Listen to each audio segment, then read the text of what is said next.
Bruce Wayne was born to Dr. Thomas Wayne and his wife, Martha Wayne, two very wealthy and charitable Gotham City socialites. Bruce was brought up in a wealthy splendor of the Wayne Manor and leads a happy and privileged existence until roughly the age of about 8 years old. While returning home one night, his parents were killed by a small-time criminal named Joe Chill. After the incident, Bruce swears an oath to rid the city of evil that had taken his parents' lives. As he grows up, Bruce engages in intense intellectual and physical training. He also travels abroad, training in various martial arts, fields of science, criminology, and detective skills. After returning to Gotham, Bruce realizes that these skills alone would not be enough. Quote, "Criminals are a superstitious and cowardly lot," unquote, Wayne remarks. Quote, "So my disguise must be able to strike terror in the hearts. I must be a creature of the night, black and terrible," unquote.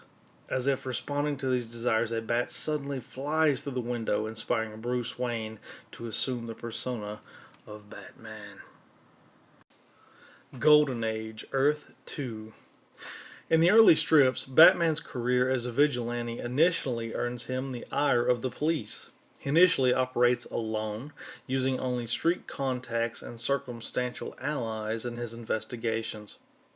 Batman also comes into conflict with various criminals, including mad scientist Dr. Death, a vampire called the Monk, and criminal mastermind Professor Hugo Strange. During this period, Wayne was engaged to actress Julie Madison, though this is called off after several encounters with the serial killer Clayface. After witnessing the murders of circus acrobats called the Flying Graysons, Wayne takes in the couple's son, Dick Grayson. The boy quickly joined him in his crusade as a sidekick, Robin, to help capture the criminal responsible for his parents' murder. Shortly afterwards, Batman comes into contact with costumed criminals like the Joker and Catwoman, who begin to take over the criminal underworld in Gotham. Batman also becomes a founding member of the Justice Society of America. Although he, like Superman, is an honorary member, and thus only participates occasionally, Batman's relationship with law thaws quickly, and he is made an honorary member of Gotham's police department. During this time, Butler Alfred arrives at Wayne Manor, and after deducing the dynamic duo's secret, joins their service. Silver and Bronze Ages, Earth 1. After the introduction of DC Comics' multiverse in the 1960s, it is established that the stories from the Golden Age star the Earth 2 Batman, a character from a parallel world. This version of Batman's partners with the Marys and reformed Earth 2 Catwoman, Selina Kyle, and fathers Helena Wayne, who is the Huntress of Earth 2. Gotham's protector once Wayne retires from the position to become police commissioner, a position he occupies until he is killed during one final adventure as Batman.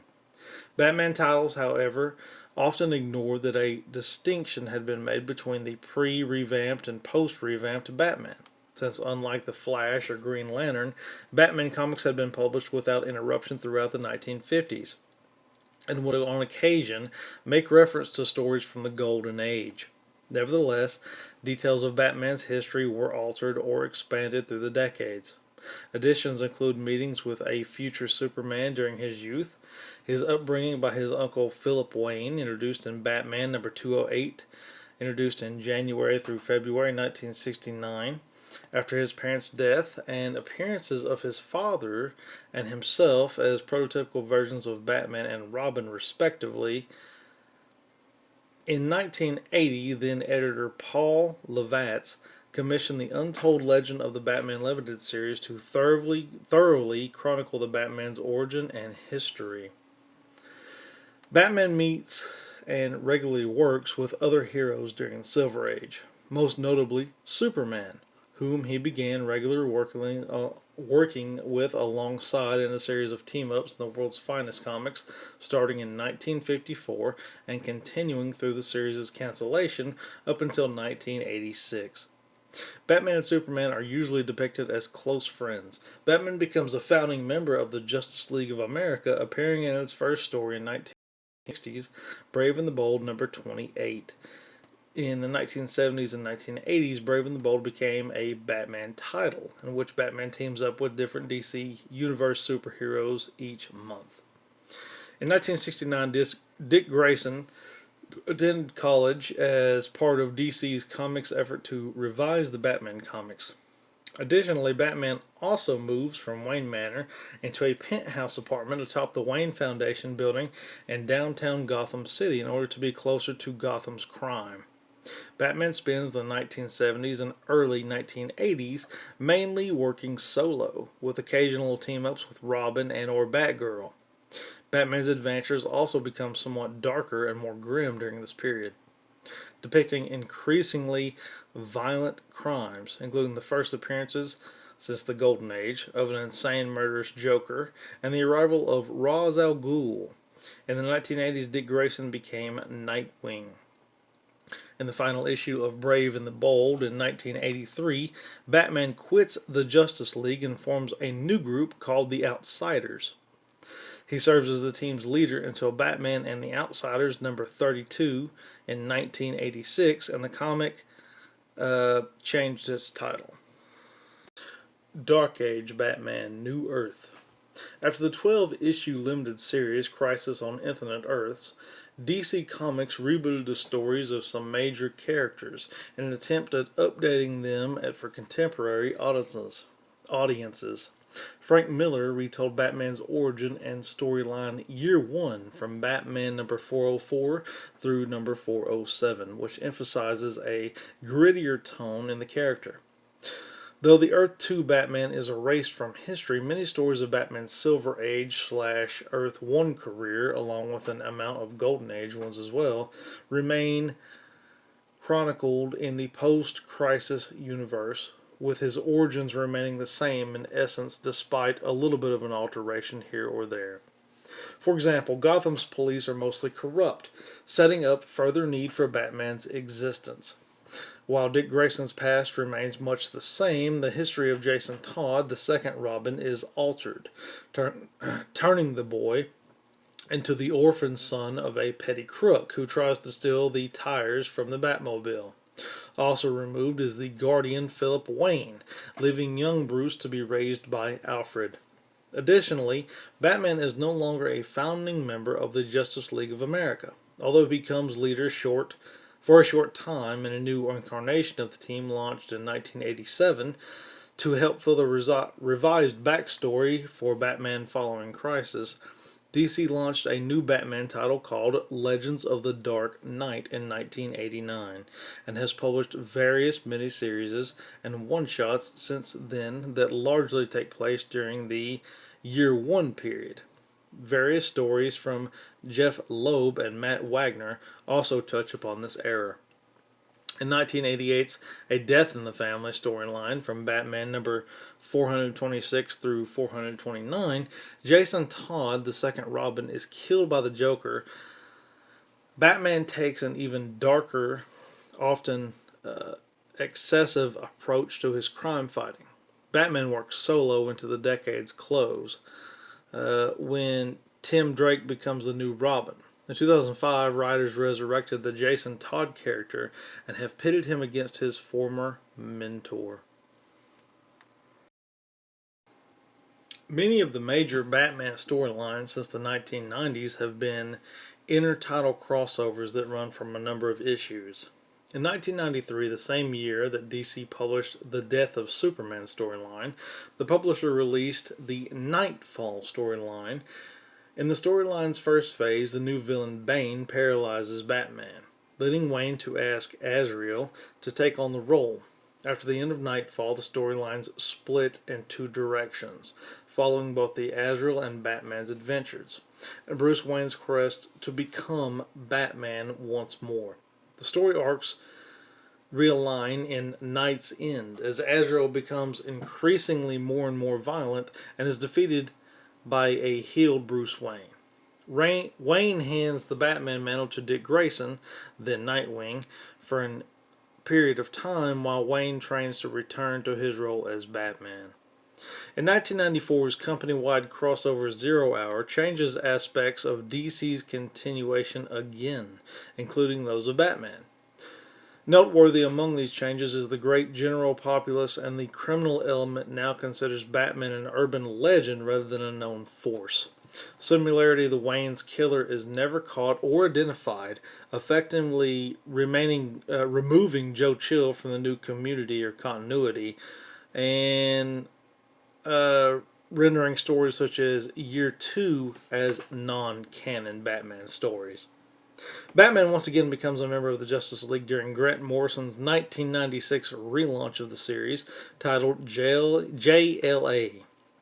While Batman contributes greatly to many of the team's successes, the Justice League is largely uninvolved as Batman and Gotham City face catastrophe in the decade's closing crossover arc. In 1998's Cataclysm storyline, Gotham City is devastated by an earthquake. Deprived of many of his technology resources, Batman fights to reclaim the city from legions of gangs during 1999's No Man's Land, while Lex Luthor rebuilds Gotham at the end of No Man's Land storyline. He then frames Bruce Wayne for murder in Bruce Wayne Murderer and Bruce Wayne Fugitive story arcs. Wayne is eventually acquitted. DC's 2005 limited series Identity Crisis reveals that JLA member Zatanna had edited Batman's memories, leading to his deep loss of trust in the rest of the superhero community. Batman later creates the Brother Eye satellite surveillance system to watch over the other heroes. It's eventually co-opted by Maxwell Lord, which is one of the main events that leads to the Infinity Crisis miniseries, which again resurrects DC's continuity. In Infinite Crisis number 7, Alexander Luthor Jr. mentions that in the newly rewritten history of the New Earth created in the previous issue, the murder of Martha and Thomas Wayne, again Joe Chill, was captured, thus undoing the retcon created after Zero Hour. Batman and a team of superheroes destroy Brother Eye and the Omatics. Following Infinite Crisis, Bruce Wayne, Dick Grayson, and Tim Drake retrace the steps Bruce Wayne had taken when he originally left Gotham City to rebuild Batman. In the face-to-face storyline, Batman and Robin return to Gotham City after their year-long absence. At the end of the story arc, Bruce adopts Tim as his son. The follow-up story arc in Batman and Son introduces Damian Wayne, who is Damian's son with Talia al Ghul. Batman, along with Superman and Wonder Woman, reforms the Justice League in the new Justice League of America series and is leading the newest incarnation of the Outsiders. Batman R.I.P. Batman was involved in a battle with Dr. Simon Hurt and the, quote, Black Glove, unquote, a criminal organization dedicated to corrupting virtue, as they attempted to destroy Batman and everything for which he stands for. Using a mixture of physical and psychological attacks, the Black Glove tests Batman's resolve, forcing him to temporarily adopt the crazy persona of the Batman of Zur-En-Arrh. He is then led to Arkham Asylum to face the Joker. Seemingly defeated, Batman is buried alive by the Black Glove, a group that includes Bruce Wayne's girlfriend, Jezebel Jet, who has betrayed him. With the assistance of Robin and Nightwing, he turns the tables on his foes. In a final confrontation with Dr. Hurt, Batman is caught in a helicopter crash. The storyline concludes with Batman's fate and the true identity of Dr. Simon Hurt still up in the air. Hurt himself repeatedly claimed to be Thomas Wayne throughout the story, though Batman apparently believed him to be Mungrove Pierce, a crazed and insane actor. Death. In Final Crisis number 6, Batman confronts Darkseid in the villain's bunker.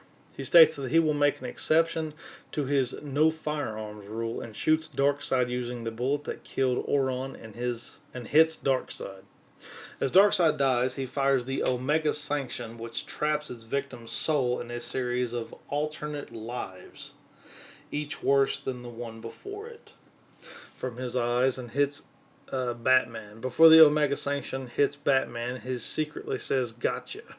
It is unknown if Batman knew Darkseid shot the Omega Sanction or if he knew that it was coming and accepted his fate. Morrison notes that Batman's use of the gun is symbolic, as the root of Batman mythos is a gun and the bullet that created Batman. So Batman himself is finally standing there to complete that big mythical circle, to have the image of Batman up against an actual personification of evil, and now he's got the gun and he's got the bullet. It seemed to me to work. At the close of the issue in the series, Superman returns to Earth from the 31st century, where he was given access to reality-altering miracle machine by Brainiac 5 of the Legion of Superheroes. In a fit of desperate rage, Superman attacks Darkseid's bunker, finding Batman's charred corpse within. The Dark Knight is seemingly dead, however the Omega Sanction does not kill its victims. Instead, it sends their consciousness traveling throughout parallel worlds. And as the conclusion of Final Crisis, it is made clear that it is the fate that has befallen the still living Batman as he watches the passing of Ontario in the distant past.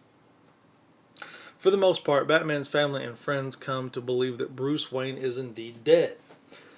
The only exception to this is Bruce's adopted son, Tim Drake, who believes firmly that Bruce is still alive. After having the Robin identity taken from him by Dick Grayson, the new Batman, and giving it to Bruce's son, Damian, Tim takes on the identity of the Red Robin and begins searching the world for signs of Bruce Wayne is still alive. While searching in Baghdad, Tim finds a wall painting of the bat emblem that was painted by Bruce upon the passing of Ontario. Tim realizes that Bruce is not dead, but rather lost in time. The Blackest Night, the villain Black Hand, is seen digging up Bruce Wayne's body, stealing his skull and recruiting it into the Black Lantern Corps. Deadman, whose body has also become a Black Lantern, rushes to the aid of the new Batman and Robin, along with Red Robin, against the Gotham villains who have been reanimated as Black Lanterns, as well as their own family members. The Skull was briefly reanimated as a Black Lantern, reconstructing a body in the process by the Black Hand's Lord Necron to move against the Justice League and the Titans. After the Black Lantern, Batman created several black power rings to attach to and kill the majority of the Justice League. The Skull was returned to normal after Necron explained it served its purpose as an immature tether.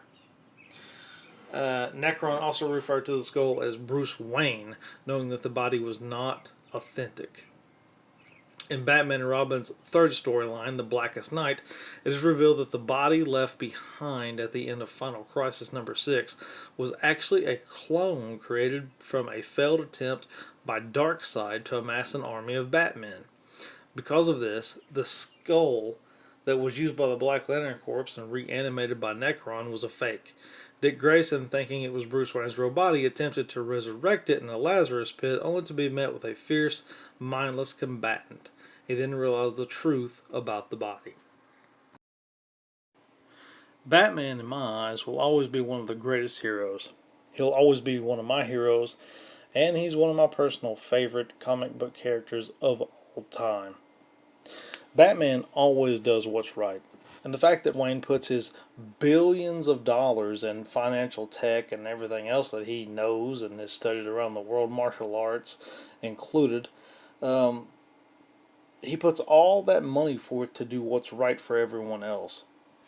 He puts Wayne Corporation, Wayne Tech, and he does all these things. He incorporates this multi-billion-dollar company to help others.